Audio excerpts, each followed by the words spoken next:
Buscaban al ajolote, y México se los negó en 1938.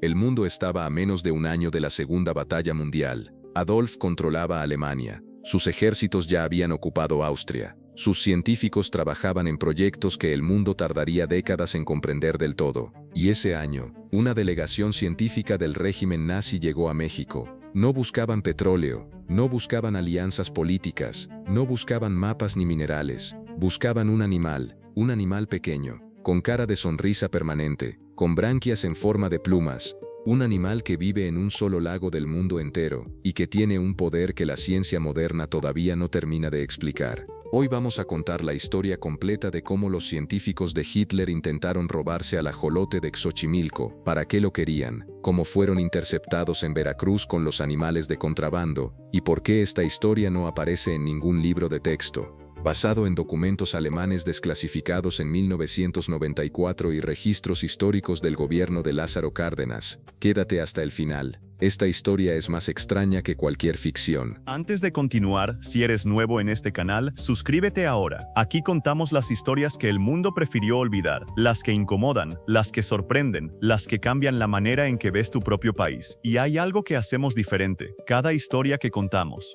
la convertimos en una canción original, un tema creado especialmente para cada episodio. Y quienes se queden hasta el final del video, la escucharán completa. Pero aquí, ahora mismo, un pequeño adelanto. Solo un pedacito. La canción completa te espera al final.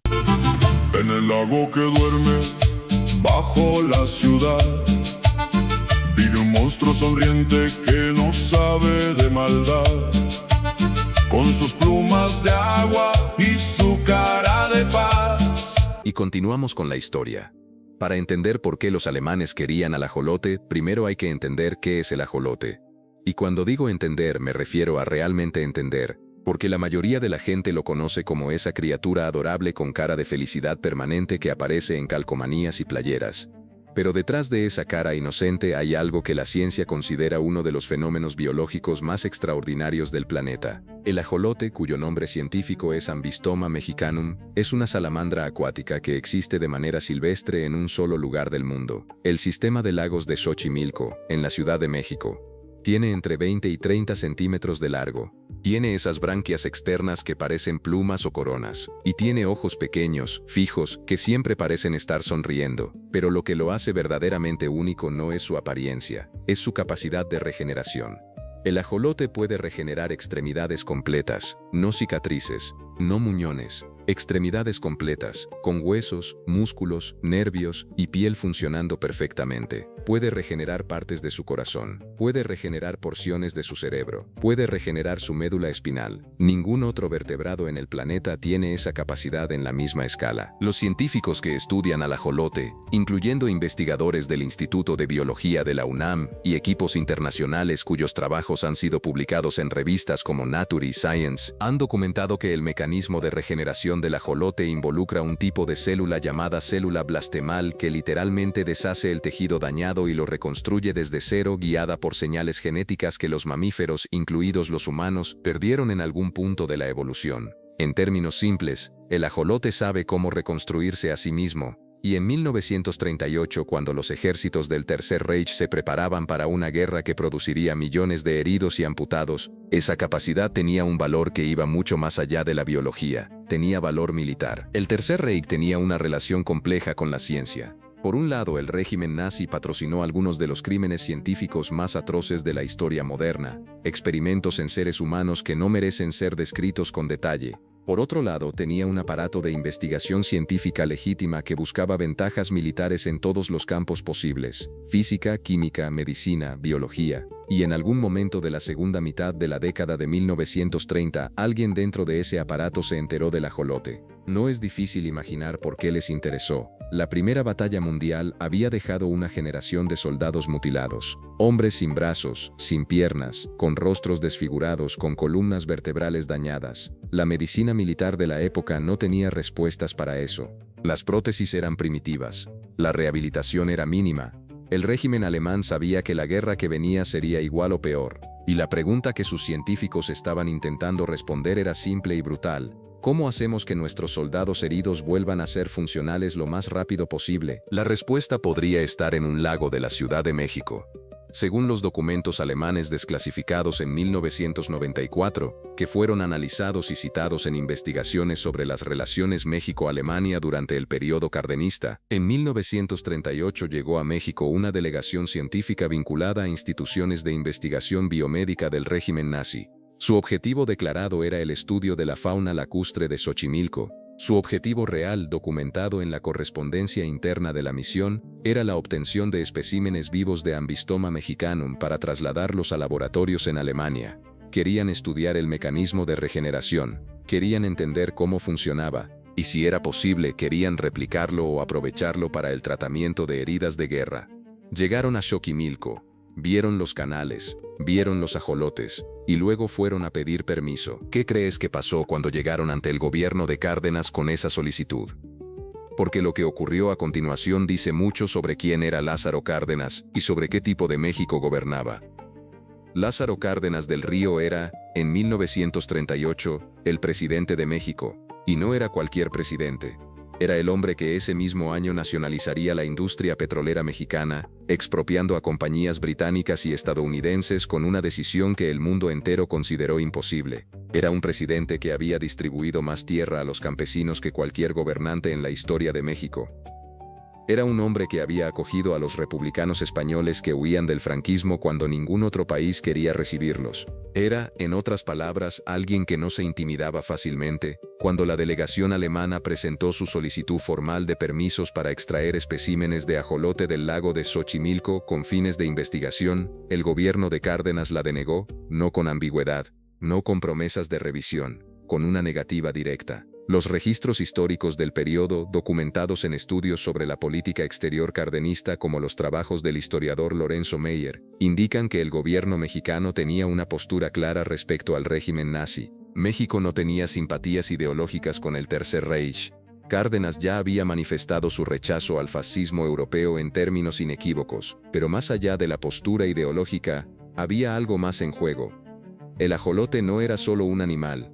Era un animal endémico de México, un animal sagrado en la cosmología mexica, cuyo nombre viene del náhuatl axolotl, que significa algo parecido a monstruo del agua o gemelo del agua, y que estaba asociado al dios Xolotl, el dios del rayo y la muerte que acompañaba a los muertos en su viaje al inframundo.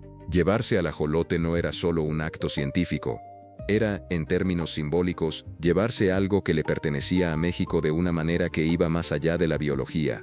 Cárdenas lo entendió, y dijo no, pero la delegación nazi no aceptó el no. Si esta historia te está poniendo la piel de gallina, dale like ahora mismo, y no te muevas, porque lo que viene a continuación es el momento donde esta historia se vuelve un thriller de verdad. La delegación científica tenía los permisos denegados. Oficialmente su misión había terminado. Debían regresar a Alemania con las manos vacías. No lo hicieron. Según los documentos alemanes desclasificados en 1994, la delegación tomó una decisión que podría haber desatado un incidente diplomático de proporciones considerables. Intentaron sacar los ajolotes de contrabando. Obtuvieron especímenes por medios no autorizados. Los prepararon para el transporte, posiblemente en contenedores con agua diseñados para mantenerlos vivos durante el viaje, y se dirigieron al puerto de Veracruz para embarcar de regreso a Europa. No llegaron a zarpar. Las autoridades mexicanas los interceptaron en Veracruz. No sabemos con certeza cómo ocurrió la intercepción. Los documentos disponibles no ofrecen ese nivel de detalle operativo. Algunas interpretaciones sugieren que el gobierno de Cárdenas tenía vigilada a la delegación desde el momento en que se denegaron los permisos, anticipando precisamente este tipo de movimiento. Otras apuntan a que fue una detección rutinaria en el puerto. Lo que sí está documentado es el resultado. Los ajolotes fueron confiscados, la delegación alemana fue expulsada, y los animales no regresaron a un laboratorio ni a una bodega gubernamental. Fueron devueltos al lago de Xochimilco, con un acto público. Pienso en esa escena y me parece perfecta en su simbolismo. Funcionarios mexicanos llevando ajolotes en contenedores de vuelta a los canales de Xochimilco, mientras la prensa registraba el momento. El Estado mexicano diciendo, con ese gesto, algo que ningún discurso hubiera expresado mejor: estos animales son de aquí, y aquí se quedan. Aquí hay algo que necesita decirse con claridad. Los alemanes estaban equivocados en casi todo. Su ideología era un horror. Sus métodos eran criminales. Su proyecto para el mundo era una catástrofe, pero en lo que respecta al ajolote, no estaban equivocados en su intuición científica. La capacidad de regeneración del ajolote es real, es extraordinaria, y sigue siendo, casi 90 años después de ese intento de contrabando en Veracruz, uno de los grandes misterios de la biología moderna. Investigadores del Instituto Whitehead del MIT en Estados Unidos, del Instituto Max Planck en Alemania y del propio Instituto de Biología de la UNAM en México han dedicado décadas a intentar entender cómo funciona ese mecanismo. Lo que sabemos hoy es que el ajolote mantiene activos ciertos genes que en los mamíferos se desactivan después del desarrollo embrionario, genes que controlan la formación de tejidos, la señalización celular, la diferenciación de células madre. El ajolote, en algún sentido, nunca termina de crecer en el sentido biológico. Mantiene características embrionarias durante toda su vida adulta, un fenómeno que los biólogos llaman neotenia, y eso es precisamente lo que le permite regenerarse. Los científicos actuales creen que si se pudiera entender completamente ese mecanismo podría abrirse la puerta a tratamientos para lesiones de médula espinal, pérdida de extremidades, daño cardíaco y posiblemente enfermedades neurodegenerativas en humanos. Los alemanes querían usar eso para curar soldados heridos, la ciencia moderna quiere usarlo para curar a todo el mundo. La diferencia no está en el animal, está en quién hace las preguntas y para qué. Y el ajolote, con su cara de sonrisa permanente, sigue guardando ese secreto en las aguas turbias de Xochimilco, o lo que queda de ellas, porque hay una última parte de esta historia que todavía no he contado, y es la más urgente de todas. Comparte este video. Mándalo a alguien que ame los animales, que ame la historia, que ame México, porque lo que viene ahora es algo que todos deberían saber. México le negó el ajolote a los alemanes en 1938. Los documentos fueron desclasificados en 1994.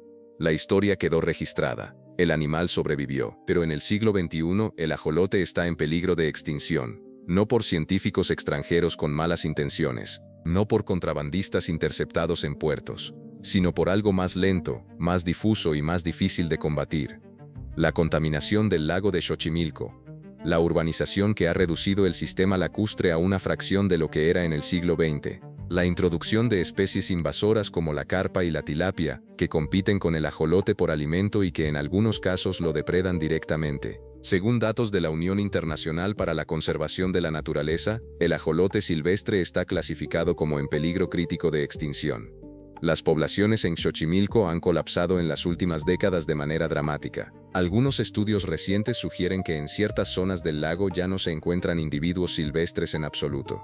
El animal que sobrevivió al intento de robo nazi en 1938 está siendo destruido, 80 años después por la negligencia colectiva hacia el ecosistema que lo sostiene. Eso es irónico de una manera que duele. Resistimos a los nazis, devolvimos los ajolotes al lago con un acto público, escribimos esa historia con orgullo, y luego contaminamos el lago. El ajolote no necesitó que los alemanes se lo llevaran para desaparecer. Lo estamos perdiendo nosotros solos. Pienso en ese momento en el puerto de Veracruz en 1938. Funcionarios mexicanos con contenedores de agua, ajolotes adentro, con sus branquias como plumas, con sus caras de sonrisa que no entienden de políticas ni de guerras.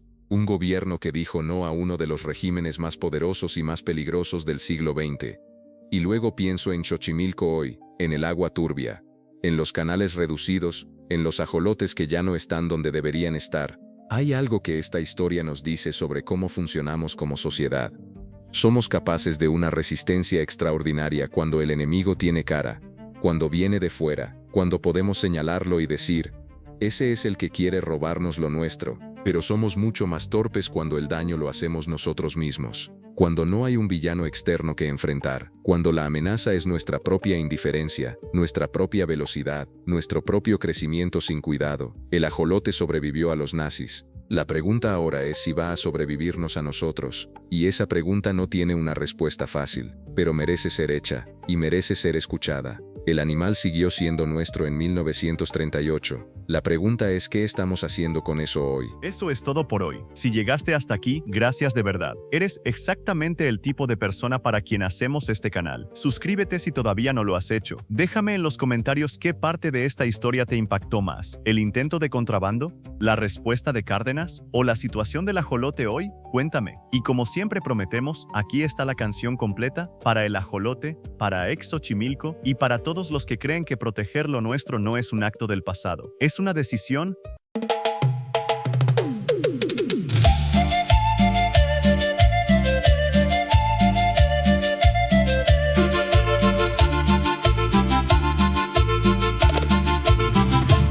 lago que duerme bajo la ciudad vive un monstruo sonriente que no sabe de maldad.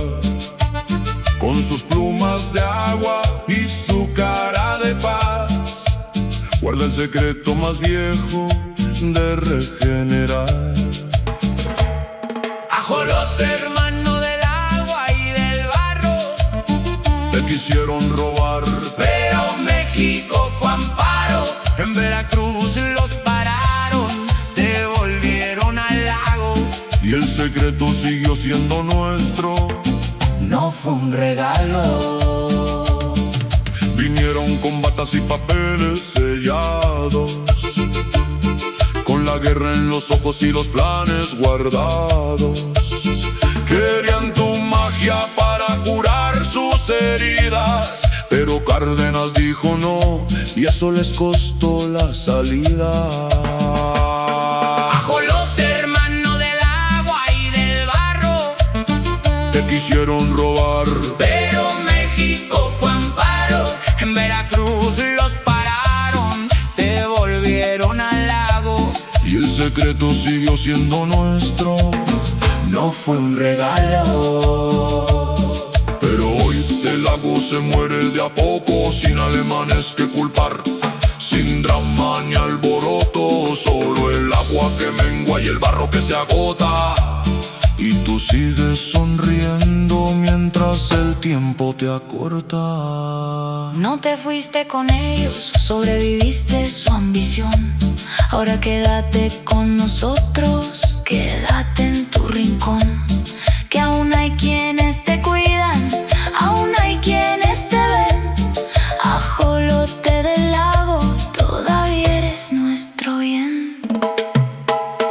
Ajolote, Hermano del agua y del barro, te quisieron robar, Pero México fue amparo. hoy te pedimos perdón por lo que hemos olvidado. el secreto sigue siendo tuyo. No lo hemos cuidado.